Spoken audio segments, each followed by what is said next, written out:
Vertical section, vertical section, ठीक है। Diagonal section, corner, finger और डायगोनल सेक्शन, डायगोनल सेक्शन यहाँ से separate, diagonal section, diagonal section, diagonal section, ठीक है। अभी मैंने आपको सेक्शन सिखा दिए। Major section, center part near to ear, horizontal section और डायगोनल सेक्शन। अभी हम करने जाएंगे वन हाँ सीजर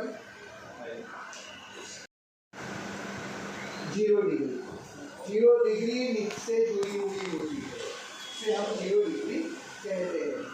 पहले तो आप ये समझ लो ग्रिड, और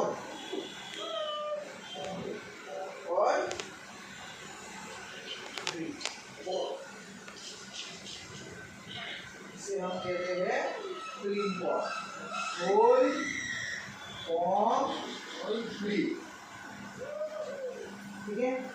ये 0 डिग्री, 1 लाइन, 2 3, ठीक है, 1 लाइन। आगे के हेड आए नहीं आए कंप्लीट फॉर्म करो और कट करो,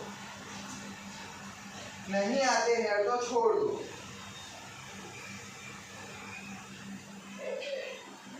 शोल्डर